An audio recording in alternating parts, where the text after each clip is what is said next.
I think every probably football coach in America is really exhausted, and you folks are as well, about the state of college football. That's been answered by a lot of different guys in a lot of different ways. And I think for all of us and for the players as well, we're excited about the opportunity now to start practicing football. And it starts Wednesday.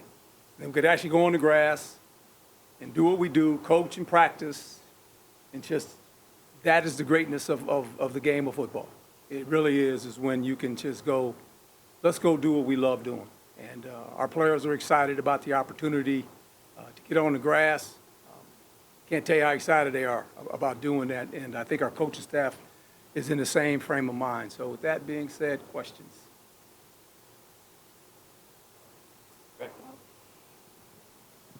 So first, can you guys hear me? Yeah, I can hear you. Gotcha. Okay. Greg Moore, Arizona Republic. First, I want to say it's weird to not have Mark Brand here. Thanks to you guys for filling in, but we all miss Mark. Coach, Mark always made sure he was not part of the story. Do you have anything that you could say about him and what he meant to you in your transition? He was a great resource for me. He's been around college football, been here for quite some time, and a guy I could lean on, talk to. He knows the history of this place, and I think it's always good when you have a guy with that type of information. I had been away from football for a while, just the coaching part of it, the everyday meeting with you folks and all that stuff, and how important it is. You guys are important to sports. And I don't think sometimes we don't realize that we have a job and we just do our job. Well, why are we doing it? It's to educate fans and all the listeners that listen to you folks, that you write stories, you have columns, you do whatever you do. You're in a tough seat because you don't have all the information. You don't know what goes on in the building every day. You see a part of practice. You don't see all the practice. You have to speculate on some things. You have to gather your information from different sources. I say that because I sat in your seat, and it's very difficult. And I think you guys are the voice for college athletics, and that's important because the fans want to know. They want to have an idea. They want to have debates. That's what's great about sports. There's always a debate. You write something, some people will agree, some people won't. But that's why we do this, right? Because we can have conversation, dialogue. So that's the fun of it. I just think that I know sitting in that seat, the thing I learned is no matter what happens, I never took it personal. And I never was vindictive. I never made it a personal deal. I just didn't do that because I always thought as a player, as a coach, and even as a fan, that I didn't want to cross that line. That was my obligation to the sport. That's how I handled it when I sat in your seat. So you guys do a good job of reporting the news to our fans and our listeners. Continue to do it. I wish you guys much success. And, Coach, I'm not huge on predictions in football. Football is one of the most unpredictable sports there is, right? Mm-hmm. But there are predictions that don't have you guys at the top of the Pac-12 South. They've got you guys lower tier. What do you say to that? And what do you say to people who just can't see the good? Well, I don't really coach the fans. I'm not trying to coach the fans. I just coach the players. You don't have to ask me, ask our players. And so I just think every year is a different journey. Now it's, the Pac-12, it's 1 through 12, right? And wherever they slate you, however they get to that number, it's great. That's how it starts. We'll see how it ends. I mean, that's the thing for us. I think that's for all athletes that participate in sports. There's always a team that's predicted to be here, another team predicted there.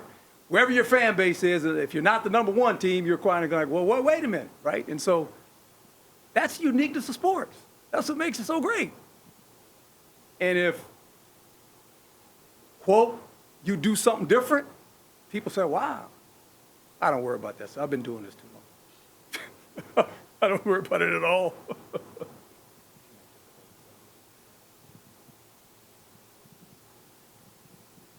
Greg, in the back. I'm all the way back here, Coach. I see you. Still good looking, got a nice tan. Good to see you, my Doing friend. what I can at my age. Hey, Coach, I know you talked about it when you came in your opening statement, but the NIL, right? Transfer portals, teams leaving the Pac-12. Players want to be classified as employees of the university. They want health insurance after they play. COVID. How do you deal with all of that? How do you get through the day with all that stuff going on? Well, all those things, the great part about it, I don't have to make a decision on any of those. I stay in my lane. That's, other people that have more authority than I do. Now, everyone has an opinion. Every writer in this room probably has their own opinion, and if I was the commissioner, or if I was the president, this is what I would do. And you can be a commissioner and a president in fantasy football. But in real life football, you're not. And I just look at it this way. College football has been around a long, long time. And the powers to be will figure out a way that college football will still survive and strive. This university will find a way to make it work, right? And they just will. And I don't have to worry about that. I'm just trying to figure out how do we make a first down, right? I mean, that's just how do we get the snap from center, Who's the quarterback? Who's the wide receivers? Who's our two starting corners? I mean, all those things. What does the offensive line look like? I mean, I got my own worries. I got to worry about that.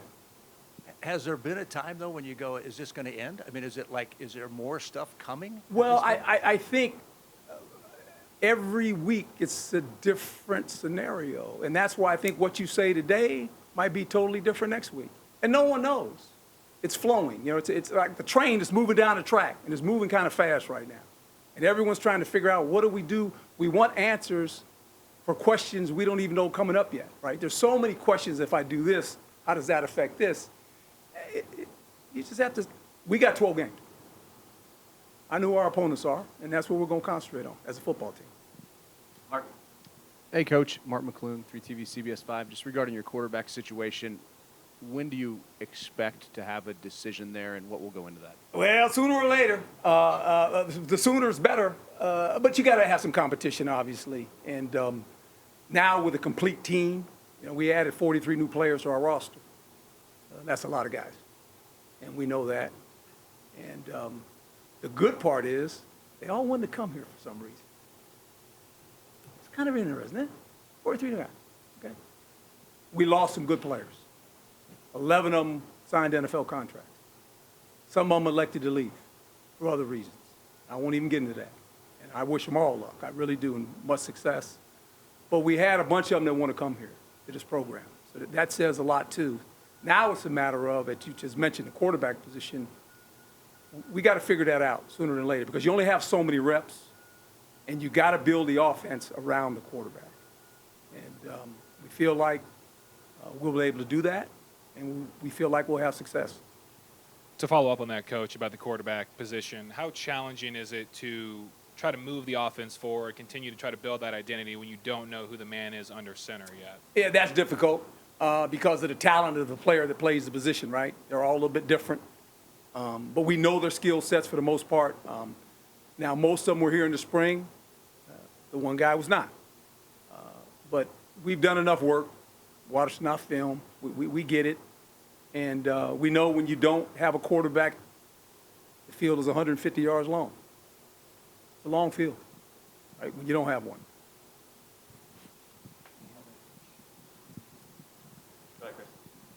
Herm. Yes, sir.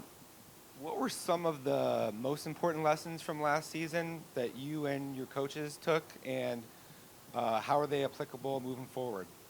Well, first of all, that staff and those players did a great job last year. There was a lot of things going on. We all know that. They fought through it. They had a mindset of just focusing in on what we could control, and that was playing football. The shame of it all, and guys, I said this numerous times, we played 4 bad halves. And that was a pretty good team we had last year. And the opponents we lost to, they deserved to win. But when you look at the halves that we played and how we played them, you played a little bit better and clean it up, you probably end up with more wins, to be quite honest. But that wasn't, our record was our record. We won 8 games. 8 games, pretty good record, by the way. But we got to live with that. And that's a shame of it because those guys, a lot of them came back due to COVID, and we just quite didn't get it done. And that's the shame of last year. When I look at last year for those guys, you know, they were a well bonded team. They kind of came together as well as the coaching staff. So too bad. Just to follow up, Herm, I know that there's some different things like guys running if they commit penalties after practices and stuff like that. But did what happened sort of shape your perspective on exactly what you do in practice from a toughness or intensity or discipline standpoint? Well, I think what you realize is that when I look at those fouls, when you go back and you look at it, it wasn't by freshmen. It wasn't by juniors. It was seniors. It was guys that played here for 5 years. That's what was puzzling to me.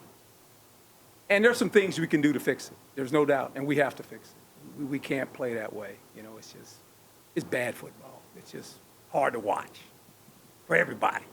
You guys think you don't like it? It's just makes me cringe because it's giving the opponent an advantage, and we're not that good. And some of those games that we lost, we did that, or we let a team back in the game, or whatever it may be, or we started out behind because of certain things happening in the game. So hopefully we learn from it. Michelle Gardner, Arizona Republic. I have a question and then a follow-up, Coach. Sure. You're thin at some positions on this team. Are you worried? How worried are you about injuries, and what positions in particular could it be costly if a guy goes down? Well, I think we're thin in the fact at a lot of positions as far as playing together with experience, right? But I don't know the number count. Probably the thinnest position would be linebacker, to be quite honest. Everything else, I think we're okay. But linebacker's a little bit of concern. Now, we've got some guys that have started. The Soley brothers, hey, how about that? You know, that's unique. They're going to play together. We've had some backup guys that have played, but not a lot. But that's a thin position. You know, we're always kind of looking at that one. But you play so much nickel now because of how people play it. The linebacker comes out anyway, so you're going to play with 2 of them, right? And who are those 2 guys going to be? So that helps you because of how football is played now, that you don't hardly play with 3 linebackers anymore. So we've got some safeties that we brought in that we know can play in the box. We have some guys that played last year. That helps you because this safety basically, a la John Lynch, he's a linebacker. That's what John was for us. He was basically a strong safety, but he was at the linebacker position along with Rodney Barber when we went nickel. And, you know, we took a backer out or 2, and we still had 2 comparable guys that could play in the pass coverage, but also the run, that could support the run and play in the run defense. So that was important. The follow-up question is the status of a couple guys, T. Lee, Stanley Lambert, and Jaden Williams. Are they suspended, not part of the program? How would you classify their status? I would say they're not part of the program at this point for different reasons, but that's kind of where they're at.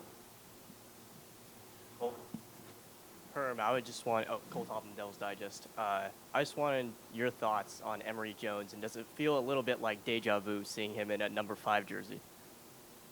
No, because when we were talking to him, I asked him what was the number, and he told me. I said, "Oh, it's available." Oh, it's available. So I tell you what, I've grown to really, really appreciate him a lot. Just being around him and even talking to him before he got on campus. And I think he's done a nice job along with all those guys. But I think he's a guy that has some talent. That I think that we're gonna enjoy watching if he ends up being the guy. You know, but he's competing for the position. He knew that when he came here. And you've got some athletic tight ends on the roster, and Yes, there's we been do. talk about, you know, some more 12 personnel usage for this season. How do you anticipate using those tight ends in the offense? Well, that's important. That always is a factor. I think that's a problem. You don't see that a lot in college football. You know, you see more the spread version. When you run into that where you can use multiple tight ends and then the ones that can run and catch. Messiah had a really good spring. He is he has a chance to be a pretty good player, obviously, along with the other guys in there too. So we've got 4 tight ends that we kind of really like. We can use them in different situations, in the run game, also in the pass game. That always presents a problem defensively when you have athletic tight ends, because you go in there with a package thinking they're going to run the ball, and then all of a sudden you break the formation and he's standing out there as a wideout. Who's going to cover him, right? So it's just, you can do some things with that, so that always helps you offensively. Michael and then Ken. Coach Michael Caracino, Sideline Sports. And to feedback off what you're saying about the 43 new players, I mean, usually you don't have as many. With your experience, are there different things that you've done this offseason to kind of, can't force chemistry, but just to kind of help build it with the team? Well, I think the thing for us is kind of a little bit unusual. We also put in a new offense in the spring, right? Defensively, we stayed about the same. That's just, we're single high, and we want to play cat coverage if we can, and stop the run and play cat coverage and see what we can do. And worked out pretty good for us last year defensively. We're pretty good defense. Now we have to improve in some things for sure, but I just think that, when you look at us, we don't quite know what we are. We have an idea of what we would like to become. And I've said this earlier. By week 3, we'll have an idea. We'll have an idea of the players that have played, what their strengths are, and whatever we have to do offensively to play to their strengths, that's probably going to be the most important thing. And then to follow up, how do you feel up to this point? I know you're saying week 3, but up to this point, the new guys have adjusted to you, your coaches in the program. Oh, I like them. They're eager. They got energy. They got a little bit of glow in their eyes, because it's opportunity. Look, when you look at it this way, whether you're recruited out of high school, JC, or you're a portal guy, and you end up going somewhere maybe different than you had been, it's an opportunity. And I think that's all players want. Will I get a chance? Will I get an opportunity? And the one thing we've said around here is about competition. And they know that. They've done that. Joe's done a great job with them on the offseason. And now we got to get them on the grass and figure out what they can do. Last couple of questions, starting with Ken. Kent Summers, Arizona Republic. One of the things, obviously, last year's team had to deal with was the NCAA investigation. Do you think that cloud has dissipated a bit? Is it something that will be on these guys' mind that will have an impact on this year's team? I don't think it had an impact on last year's team, quite honest. We just went to work. We talked about it. We went to work. That's what you do. You just go to work. And that's what these guys have done. And 43 new ones elected to come. So now we're going to get ready to play football. If you're able to come to practice Wednesday, just watch. You'll see the first snap, you'll go, whoa, okay. I don't know if we're going to be any good, but you'll see some energy. You'll see some energy on the grass. I can promise you that. I can feel it. I know it. You could see it. You could sense it. That's what they want to do. They want to go. You know what I learned when I was in kindergarten? The worst thing the teacher could do to me, and they figured me out after about a week. I was always talking in class. Put your nose on the window and watch the other kids go have recess. See how that feels. Because recess, to me, the greatest thing ever invented. Greatest thing ever invented. We get to have recess now. We're going on the grass. We're going to practice. We're going to coach football. That's the fun of it. Coach Kevin Redford, House of Sparky, you talked about cat coverage. It reminded me of Jack Jones. We're hearing that he's having a good camp, potentially Darian Butler as well is getting some opportunities. Do you ever hear from those guys or any alums that tell you what worked for them when they were here? I know enough pro guys to where they're at. All I got to do is call the coach. I know how all of them are doing. I'm not surprised. Not surprising to me. I mean, that's, we say we have this pro model. 11 guys signed contracts. It's a lot of guys on one team. I think 5 guys were drafted. It's a lot of guys. That kind of goes under the radar. Oh, okay, yeah. You look at kind of the guys that have gone on, and you had some other guys drafted before those guys. That was the most. And they all graduated. Every single one of them graduated. And we lose sight of that too. There's a lot of good things happening for guys here. They graduate, They're being taught in a system that'll allow them to have a chance at the next level if they're talented enough. And the NFL elected to take 11 of our guys. I didn't do it. They did it. They did it on the grass. And when you see coaches come in here to work these guys out, they visit with me, and they tell me what they see, what they like about our program. So that's the fun part, because it's coming to fruition. And they graduate. Can't say it enough. They all graduated, which is great. Four more questions. Joey, Noel, Luke, and Chris. Joey Vaca, Inferno Intel. Coach, it seems that the past Excuse me, two... what, from you from where? Inferno Intel. Inferno Intel. Okay, that's a new one. All right. All right. It seems that the past 2 years, the run game was like a focal point of the offense, but with all the roster changes this year, is the mentality to try to build off of what's been successful the past few seasons, or can we expect something completely different? You asked about the run game, huh? When have we not run? We're going to run the ball. You can't run the ball, you can't win. You got to run the ball. Bottom line, you got to run. You have to be able to run the ball. I think we have a couple backs that are pretty good. We'll see. We'll see, but you got to be able to run the ball. That's something about that. You can do that. You know, there's a toughness about that. There's a will about that. Run game and good defense travels well on the road. Travels well in cold conditions. All that's part of football. We lose sight of it. I know we want 35, 45 and all that, but 10-7 is good sometimes too. You're on the right side of it. Noel. Coach, thank you for your time today. Noel Blumel with Inferno Intel. Last week I asked You work for the same place? I'm sorry? You guys, same company? Yes. Oh, you got two. Okay, good. So last week I posed the question to some of the veterans if they could describe the culture of this team in 3 words, which words they would use. Some examples were ready to go, chip on shoulder. I now want to ask you if you agree with those statements and which words you would choose to describe. Coach fed, player led. It's their locker room. Whatever they decide it is, that's what it is. Their team. I've always said that. Players' team. All we do is give them direction. Then you got to have enough guys that take the direction and take it to the other 100 guys and say, this is the direction. And this is where we're going.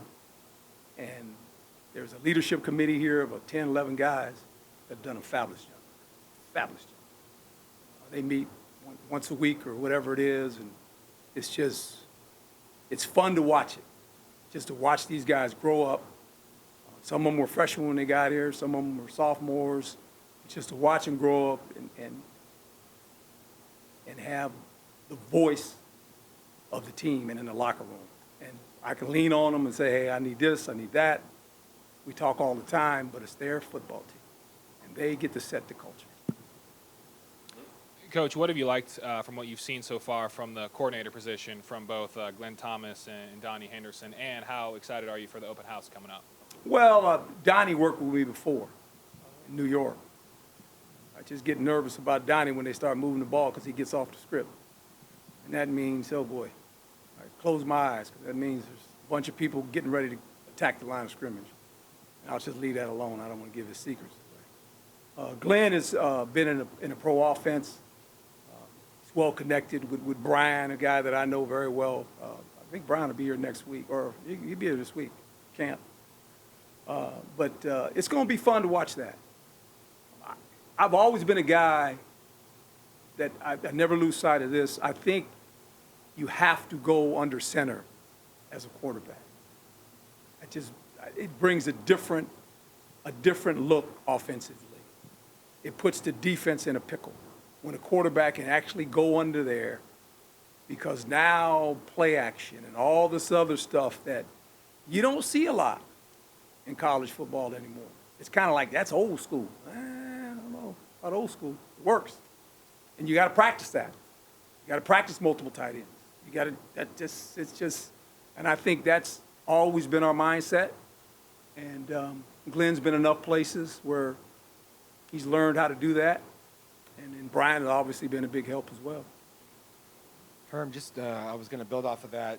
You have as many tight ends as wide receivers, and not a lot of returning production at the wide receiver position. Yes. So does that lend itself to getting into a more 12 personnel? And also, is that something that maybe a trend? You know, things go in cycles. Utah was great at using the 2 and 3 tight end stuff last year. No, I think anytime you use multiple tight ends, that's always, it's even in the league, it's hard. And the guys that play on Sunday is hard. It's just because you don't see it. You know, you don't see it. I shouldn't say you don't see it. You don't see it a lot, right? Because you pay the quarterback so much. You're paying the quarterback to hand the ball off or throw to a tight end. You know, people want to see the ball go down the field. But I just think it makes you defensively have to go, oh, we got to deal with that now. And you get off a gap because all of a sudden you add another gap when you play with multiple tight ends. You add another gap to the defense. If somebody's out of whack, and it happened to us against Utah, right? And all of a sudden there's a guy running, you go, what just happened, right? And so I just think for us, and you mentioned it with the wide receiver core, I think we're talented. I think we got some talented guys. They haven't played together, you know, and along with the quarterback hadn't played with them.